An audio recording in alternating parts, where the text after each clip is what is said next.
¿Qué tal? ¿Cómo les va?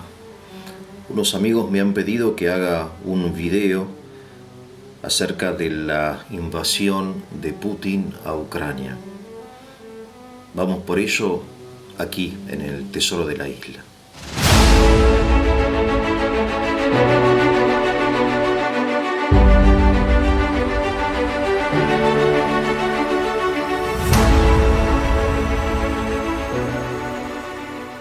Yo he vivido en Rusia casi 14 años. Por eso tengo algunas ventajas en comparación al hispanoparlante común. La primera es que conozco bastante bien la lengua rusa y por eso puedo recurrir a fuentes rusas para investigar algunos documentos que, en fin, no están traducidos al español. Y después, esta experiencia, larga experiencia de vida en Rusia, me ha llevado a determinadas, conclusiones acerca del pueblo, de la nación rusa y también del gobierno, ¿no? Por eso pretendo ser un especialista, no lo soy, en temas de política, de geopolítica. Simplemente quiero compartir con ustedes algunas reflexiones más bien de carácter filosófico, quizá distanciándome un poco o bastante de las contingencias. Hoy no es lo mismo que ayer ni lo mismo que mañana en esta situación, ¿no? Cuyo desenlace en realidad desconocemos. Hasta los especialistas que yo escucho, fundamentalmente de Europa, que me parecen serios, ¿no? Gente que se dedica a estudiar estas cosas, nadie sabe realmente cómo va a terminar. Tampoco sabía que iba a empezar, ¿no? Hay un límite para el conocimiento humano. Por eso, en mi caso, yo me aparto, porque es un poco mi estilo de lo cotidiano, del hoy, ¿no? Para tener una visión un poco más filosófica de la cuestión, para entender las causas, como decía Aristóteles, ¿no? Que hay que entender, conocer las causas. Bien, ¿cuál es la causa de la invasión de Putin? Y yo diría que, en primer lugar, es la oligarquía. La oligarquía es una forma de gobierno que se ha extendido en el mundo y que hoy es, la principal. ¿Qué es la oligarquía? La oligarquía es una forma de gobierno opuesta a la forma de gobierno que habitualmente consideramos mejor hoy, que es la democracia. Les doy un ejemplo muy sencillo que lo van a entender, ¿no? ¿Qué es la democracia? La democracia es lo siguiente: en un vecindario, en un barrio, en un municipio pequeño, los vecinos de ese municipio eligen como administradores de los bienes comunes a las personas más idóneas. Las identifican y les proponen que durante un periodo de tiempo ellas se ocupen de administrar los bienes comunes, no privados, de cada vecino, los bienes comunes, las rutas, las escuelas, el hospital, en fin, eso, ¿no? Y por otro lado, sabiendo que el poder es tentador y el poder corrompe, estos mismos vecinos eligen un grupo de personas de vecinos también del mismo vecindario para controlar a los primeros vecinos que han sido elegidos como administradores, como legisladores y administradores de los bienes comunes, ya que obviamente la finalidad de la administración de los bienes comunes es precisamente el bien común de todos los vecinos, ¿no? O sea, que las rutas estén bien, que los hospitales no carezcan de recursos, que los docentes tengan un salario justo, etc. La oligarquía, en cambio, es un grupo de personas que ante la indiferencia generalizada de los vecinos, que no llevan una vida política activa, ante esa indiferencia forman una sociedad anónima llamada partido, que no asume ninguna responsabilidad en forma personal y que tiene la finalidad de, mediante promesas o amenazas, conquistar el poder. Y habiendo conquistado el poder, este grupo, esta minoría oligárquica, formada generalmente por personas mediocres, ineficientes y corruptas, se dedican a administrar los bienes públicos para su propio beneficio, impidiendo cualquier tipo de control de su gestión, ya que no existe ningún control, ¿no? Lo que nosotros, o mejor dicho, lo que se propone en la forma republicana de gobierno, mediante la división de los poderes. Bien. Como ven, la diferencia entre la democracia y la oligarquía es muy grande y en diversos sentidos, ¿no? Acerca del origen, del sentido, de la forma, ¿no? Todo esto lo estudia la filosofía política, ¿no? La política formal, estudia precisamente el poder, cómo las personas acceden, gestionan, conservan el poder político, ¿no? Y lamentablemente nosotros en general no tenemos cultura política. Estamos politizados, que es otra cosa.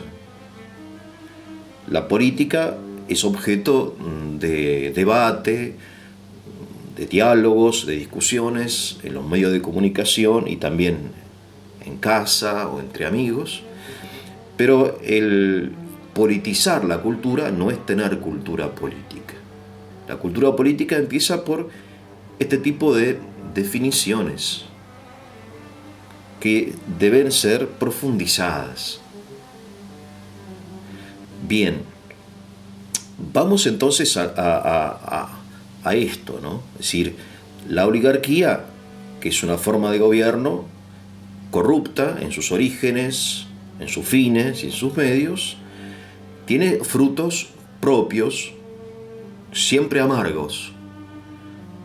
Uno de sus frutos es la guerra. Hay una relación directa entre forma de gobierno y guerra. El pueblo ruso no quiere la guerra, pero si le sirve a la oligarquía, va a haber guerra, o a las oligarquías, porque no es que Rusia sea una oligarquía y Europa no lo sea, o Estados Unidos no lo sea, o nuestras naciones latinoamericanas no lo sean. Tenemos que entender que hay diversas formas y grados de oligarquía. Siempre hay oligarquía. Todo gobierno es por definición oligárquico, pero hay grados de oligarquía. O sea, la oligarquía como esencia política se introduce en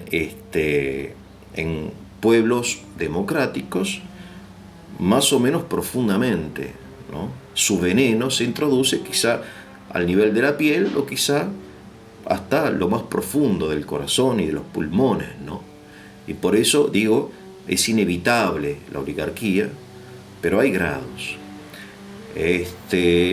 Pero siempre los frutos de la oligarquía son amargos. En la Argentina es la pobreza, la difusión del narcotráfico, como vemos en Rosario, en otras ciudades, la pobreza cultural, la falta de educación, la falta de perspectiva, la inseguridad.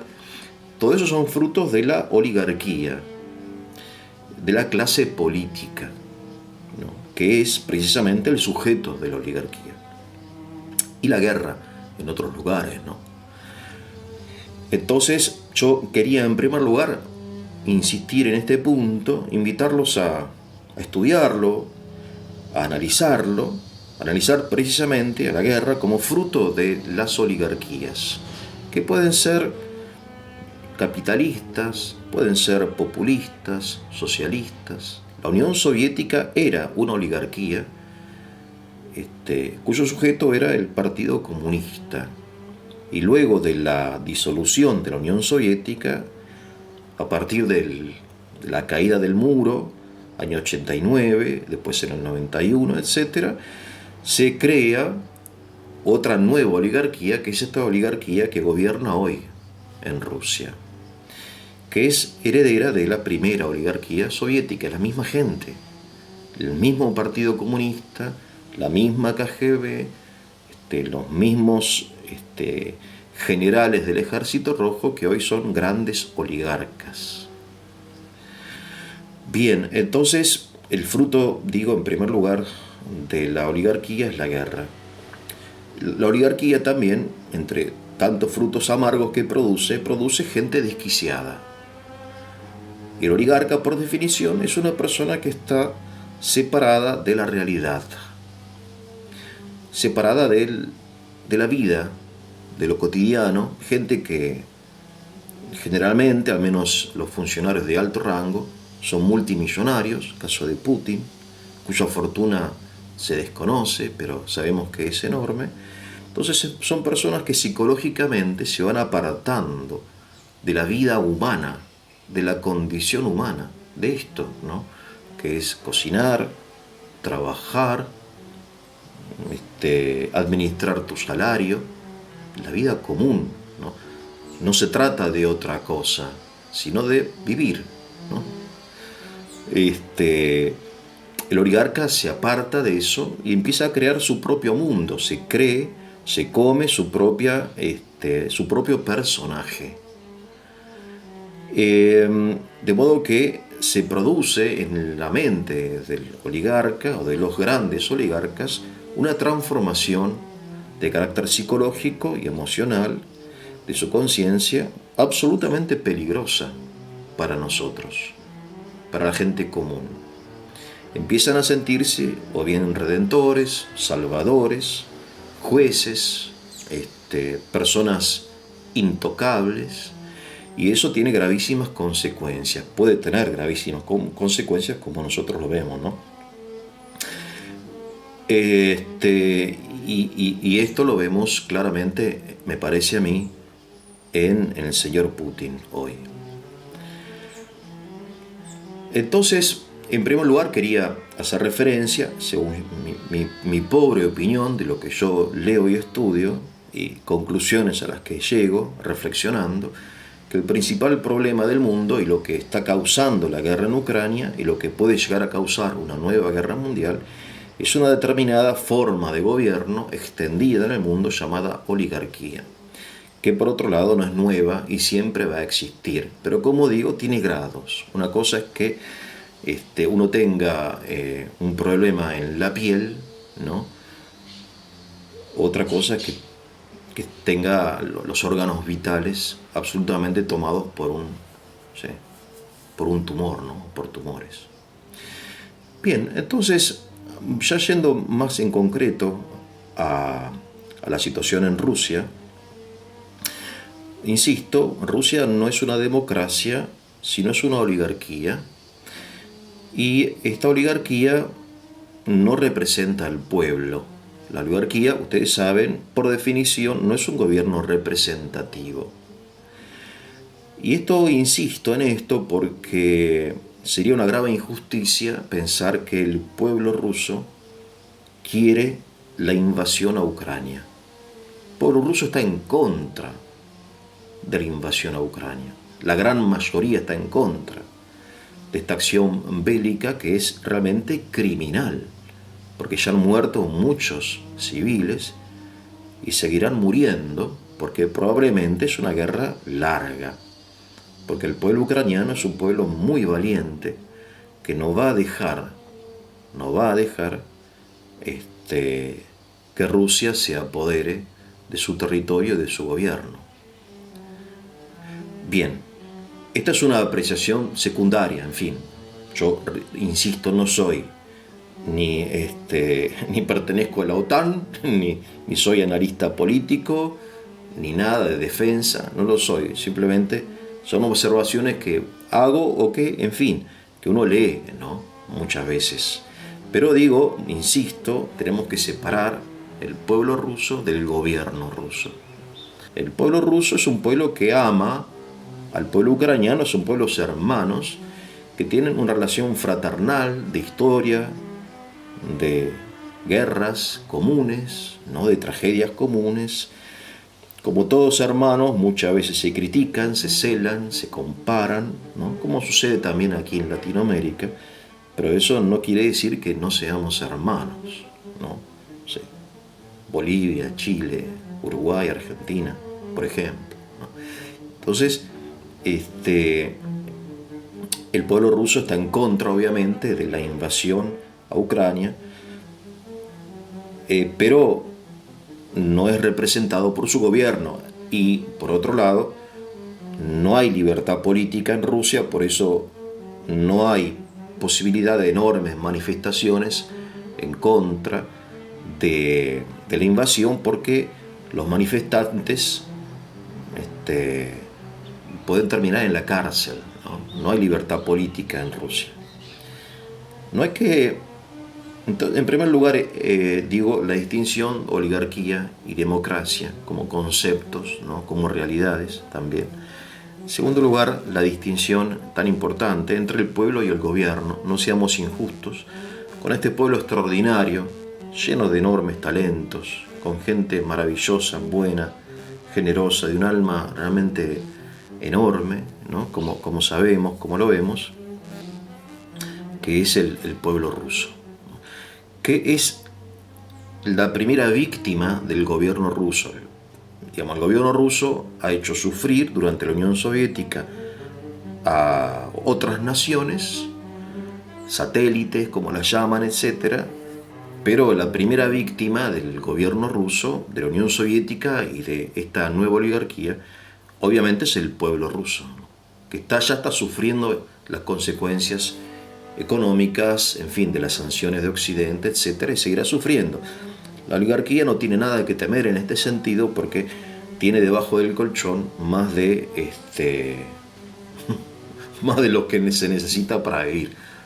Una de las pruebas de que Putin está fuera de la realidad es el análisis que él hace, y en este sentido me detuve a escuchar sus discursos, sus últimos discursos, en lengua rusa, el análisis que él hace de la situación actual en Europa.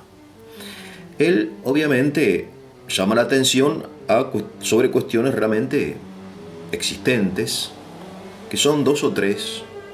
En primer lugar, la expansión de la OTAN al este, ¿no? O sea, se han sumado en los últimos años naciones a la OTAN, Bulgaria, los países bálticos, en fin, la presencia cada vez más cerca de Rusia, y Rusia en este sentido tiene razones para temer o para sentirse incómoda, obviamente, nadie lo puede negar. La OTAN es también una oligarquía, ¿quién lo duda? Y tiene sus propios intereses, ¿no? Por eso hay una mutua incomprensión en la base de este conflicto, porque cada uno busca sus propios intereses. Pero bueno, la verdad que es un hecho real. También es un hecho real que por ejemplo, porque estas son cuestiones difíciles de analizar, existe una provincia rusa llamada Kaliningrado que es fronteriza a Alemania y a Polonia. Busquen ustedes, es un territorio que está separado de la madre Rusia, pero que hoy pertenece a la Federación Rusa, ¿no? Antes pertenecía a Prusia, y etcétera, ¿no? O sea, estas cuestiones de geopolítica son cuestiones difíciles, ¿no? Si Ucrania tiene o no derecho, en fin. Después hay una población de lengua rusa y que se identifica más, quizá, con Rusia que con Ucrania, pero que hoy vive dentro del territorio ucraniano, porque, en fin, las fronteras nacionales son muchas veces artificiales, ¿no? Entonces, en la Unión Soviética, durante la Unión Soviética a partir de Lenin, que es el que reconoce la independencia de Ucrania, etc. Y después se van anexando partes de territorios que, como era una sola nación en el fondo, un solo país llamado la Unión Soviética, y Ucrania y Rusia y Kazajstán eran algo así como provincias, no se le daba importancia al tema este de las fronteras nacionales. Pero después, al caer la Unión Soviética, esas fronteras quedan inmóviles, ¿no? Y obviamente produce cierta incomodidad, pero bueno, son temas que ya está, y en todo caso se deben arreglar en forma pacífica, no mediante una guerra, ¿no? Es decir, si se trata de retornar o no a alguna frontera histórica, pero en realidad la misma población del Donbass, que es esa región oriental, lo que quiere es vivir en paz. Sabe que ni el gobierno ruso ni el gobierno ucraniano los van a ayudar. Fueron y serán pobres, porque tanto Ucrania como Rusia son, en fin, oligarquías, ¿no? Entonces la gente no es que se está muriendo por volver a la madre Rusia, porque, en fin, el gobierno no se ocupa de la gente, es así. Ahora sí, desde el punto de vista cultural, histórico, bueno, todo eso obviamente. Pero es otro tema, El tema de la frontera hay que respetarlo, hay una integridad territorial que hace las veces de rejas de la jaula, ¿no? Es decir, para evitar que las bestias se maten entre ellas, tienen que estar separadas por rejas, ¿no? Y esas rejas son estas normas, estas fronteras, estas convenciones, por ejemplo, las fronteras, ¿no? En fin. Después otros problemas, pero ¿cuál es el problema fundamental? Y quizá con esto termino. El problema fundamental que en el análisis que hace Putin de esta situación actual, él pone estos problemas que son reales fuera de contexto, los traslada al contexto de la Segunda Guerra Mundial. Y en este sentido está desquiciado, es deshonesto o está desquiciado, o bueno, es lo que es, ¿no? Es un coronel de la KGB que fue educado durante la Guerra Fría y que en el fondo, a pesar de todas estas apariencias de modernidad y de, en fin, que ha tenido y que muchos se han tragado, sigue siendo lo que fue. Así fue educado, ¿no? Fue educado en este contexto. Por eso él es muy curioso y muy trágico que él compare, como ha hecho, la situación actual con la situación de los años 30, inicios de los 40 del siglo XX, cuando Alemania nazi invade sorpresivamente la Unión Soviética, ¿no? Y por eso que él dice literalmente que ahora no vamos a cometer el error que cometió Stalin, dejándose sorprender por las tropas alemanas, sino que vamos a prever esta futura invasión mediante la invasión de Ucrania. Por eso hoy en su pensamiento, para mí alocado, desquiciado, cree que la invasión a Ucrania es una forma de prever la invasión de la OTAN sobre Rusia. Ahora bien, más allá de estos temas puntuales que son graves, obviamente, sobre todo la expansión de la OTAN, el contexto es absolutamente diverso. No hay una ideología ni parecida a la ideología nacionalsocialista. Consecuencia de esto, muerte, destrucción, muerte de miles de civiles ucranianos, ¿no? Si es una acción criminal, lo que sucede, volviendo al tema de la oligarquía, que si yo mato a una persona, soy juzgado como asesino o voy preso. En cambio, si un Estado soberano mata a miles de personas, en otro Estado soberano, se considera una acción bélica, un instrumento estratégico, geopolítico, táctico, en fin. Hay infinidad de formas de ocultar la realidad de las cosas, ¿no? Por eso es importante desentrañar, al menos intentarlo, ¿no? Siempre hay riesgo de equivocarse.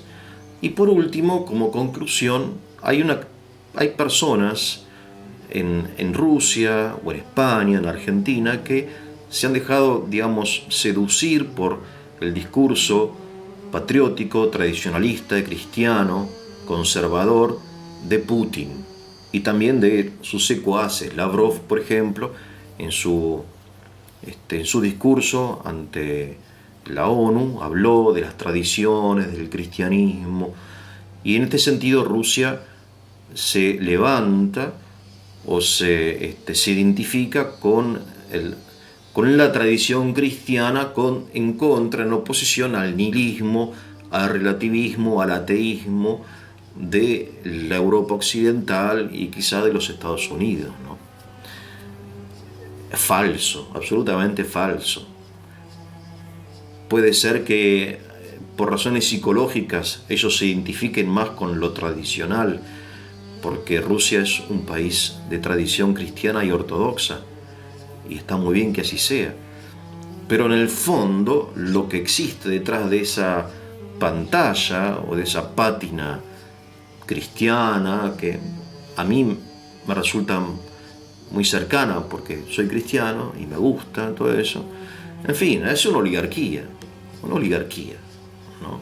Por eso no hay que confundirse. Una cosa es la cultura, la religión, y otra cosa es la política. Son esencias distintas que se mueven según normas distintas, con finalidades distintas, ¿no? Tenemos que desacralizar la política. La política es como, supóngase que nos juntamos, no sé, 10 vecinos, contratamos un chofer. Le decimos, mira, llévame, no sé, de camping a San Antonio de Areco. No me interesa a mí que el chofer sepa cantar, o que haga chistes, o que rece con nosotros el Santo Rosario. No, quiero que maneje. El resto me ocupo yo, ¿no? O sea, que haga bien su trabajo y yo le pago. Eso es la política. En el momento que nosotros ampliamos la dimensión de lo político, la extendemos sobre lo espiritual, sobre lo cultural, sobre lo económico, sobre esto, lo que hacemos es acrecentar esto que es el Estado, ¿no? El Estado, ustedes saben que y con esto ahora sí termino, los libertarios dicen que el Estado es siempre criminal, ¿no? Si a Milei y toda esta gente dice, bueno, el Estado es una institución criminal. Para nosotros, dentro de la doctrina social de la Iglesia, el Estado es un mal necesario. Vale decir algo así como una sustancia que puede servir de antídoto y de veneno. Depende de la cantidad que se administre, ¿no? Es decir, tanto cuanto tiene que extenderse el Estado, pero en la medida en que sirva al bien común. Ahora el Estado ha crecido, ¿no? En la Edad Moderna todo esto está perfectamente explicado y estudiado, y este crecimiento ha hecho que lleguemos a una situación absurda en la cual un tipo, un desquiciado, ¿no?, tiene en su mesa un botón rojo, y si lo aprieta, se inicia una guerra nuclear, ¿no? Ahora esta concentración del poder en manos de unos pocos es toda una historia que hay que recorrer, ¿no? Y que hay que estar muy atentos, porque creo yo que el gran problema y el gran objeto de estudio de las personas que quieren entender las causas es precisamente la oligarquía. Bien, más allá de todo esto, que son reflexiones mías personales, que ustedes pueden o no estar de acuerdo, quiero hacer un homenaje al pueblo ucraniano, ¿no? Que es un pueblo extraordinario, que se está defendiendo, que se está sacrificando, y comprometer nuestras oraciones y toda nuestra solidaridad y nuestra admiración con él. Bien, que tengan un muy buen día.